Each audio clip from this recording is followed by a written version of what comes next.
Sveiki, tai yra SEO trečiadienis, mano vardas Vladimiras. Gruodis tik prasidėjo ir mes jau turime žinias iš Google.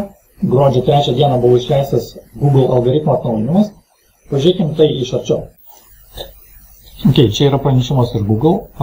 Gruodžio 3 dieną jie paskelbė, kad buvo Broad Core Algorithm Update.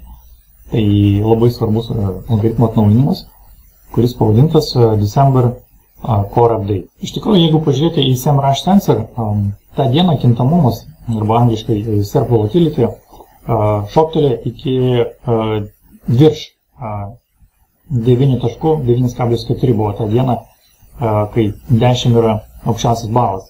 Ir jeigu pažiūrėti, kad tai turėjo įtakos praktiškai visom kategorijom, čia yra po kairė kategorijos, kurios buvo įtakotas. Praktiškai visos kategorijos turi kintamumo rodiklį virš 9 balų. Čia galima grafiką pažiūrėti, kad kintamumas mažėja, tai reiškia, kad svarbiausi pakeitimai įvyko gruodžio 3-4 dieną.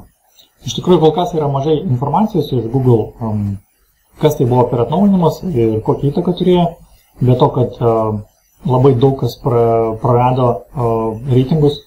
Pavyzdžiui, kaip rašo Search Engine Journal, kai kurie projektai prarado apie 40% organinio lankomumo iš Google. Taip pat kaip rašo, kad kai kurie projektai gavo virš 150% organinės paieškos augimo. Taip pat yra duodami bendri patarimai, ką reikia daryti. Ir šitame straipsnėje prie video bus prie aprašymo bus nuoroda į šį straipsnį.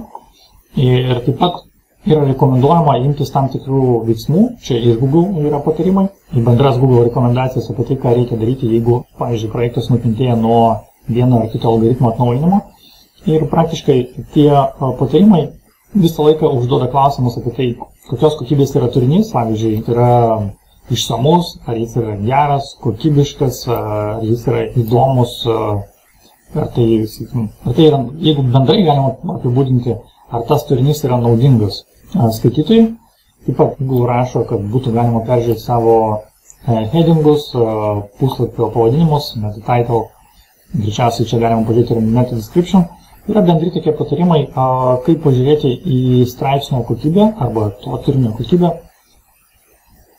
Ir kaip rašo Search Engine Journal, kad nėra kažkokių specifinio rekomenduojamo veiksmų kol kas bent, ką galima padaryti, kad išvengti tos neigiamos įtakos, kurie galėjo būti, kurie atsirado nuo gruodžio 3 ar 4 dienos.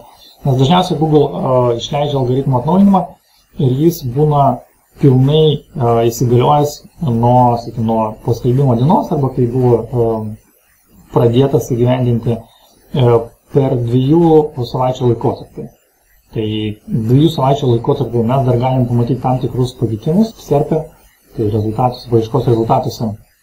Ir greičiausiai po 2 ar jau 3-4 savaičių mes jau žinosim, kas iš tikrųjų įvyko. Tiek turiu žinių, jeigu turit kažką pasakyti šioje vietoje, irgi būtų įdomu sužinoti kitas nuomonės. Tiek turiu šiam kartui. Iki.